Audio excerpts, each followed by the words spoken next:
This is a new beginning.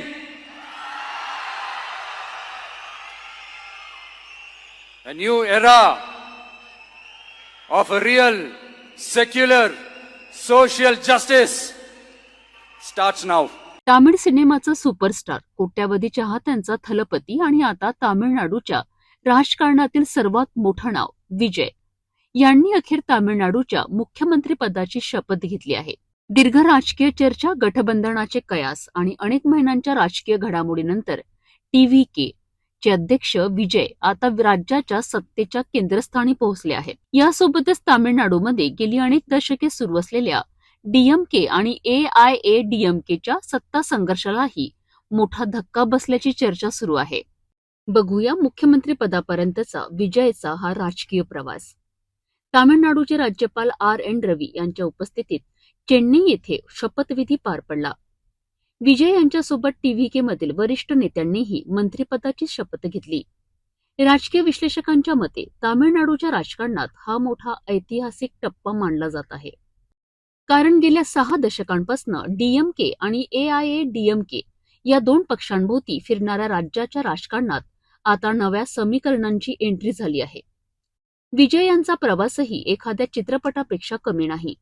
1980च्या दशकात बाल कलाकार म्हणून सुरुवात, 1992 मध्ये मुख्य अभिनेता म्हणून पदार्पण आणि पुढील 3 दशकात तामिळ सिनेमातील सर्वात मोठ्या सुपरस्टारपैकी एक म्हणून ओळख निर्माण. त्यांच्या चित्रपटांमध्ये सुरुवातीला रोमॅन्टिक हिरोची प्रतिमा होती, मात्र 2000 नंतर त्यांच्या भूमिकांमध्ये बदल दिसून आला. भ्रष्ट व्यवस्थेविरोधात लढणारा सामान्य माणूस, गरिबांचा तारणहार आणि सामाजिक न्यायासाठी आवाज उठवणारा नायक अशी त्यांची ऑन स्क्रीन प्रतिमा अधिक मजबूत झाली. याच काळात त्यांच्या राजकीय महत्वाकांक्षेचीही चर्चा सुरू झालीय.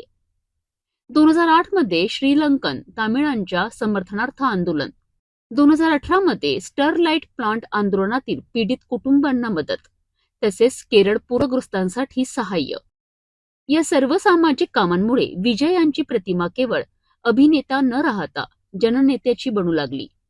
फेब्रुवारी 2024 मध्ये विजय यांनी अधिकृतपणे TVK पक्षाची स्थापना केली. त्यानंतर त्यांनी चित्रपटसृष्टीतून पूर्णवेळ राजकारणात उतरण्याचा निर्णय घेतला. त्यांच्या चाहत्यांचे विशाल फॅन क्लब हळूहळू राजकीय नेटवर्ककडे बदललेत. पहाटेचे फर्स्ट डे फर्स्ट शो, विशाल कटआउट्स आणि चाहत्यांची प्रचंड संघटित ताकद याचाच फायदा आता राजकारणातही विजय यांना मिळताना दिसत आहे. मात्र त्यांचा प्रवास वादांपासून दूर राहिलेला नाही. 2025 मध्ये TVKच्या एका रॅली दरम्यान झालेल्या चेंगराचेंगरीत काही जणांचा मृत्यू झाला होता. त्या घटनेनंतर विजय यांच्या नेतृत्वावर प्रश्न उपस्थित करण्यात आले होते. परंतु त्यानंतरही विजय यांनी सामाजिक न्याय, भ्रष्टाचार विरोध आणि तमिळ अस्मितेच्या मुद्द्यांवर आपली भूमिका कायम ठेवली.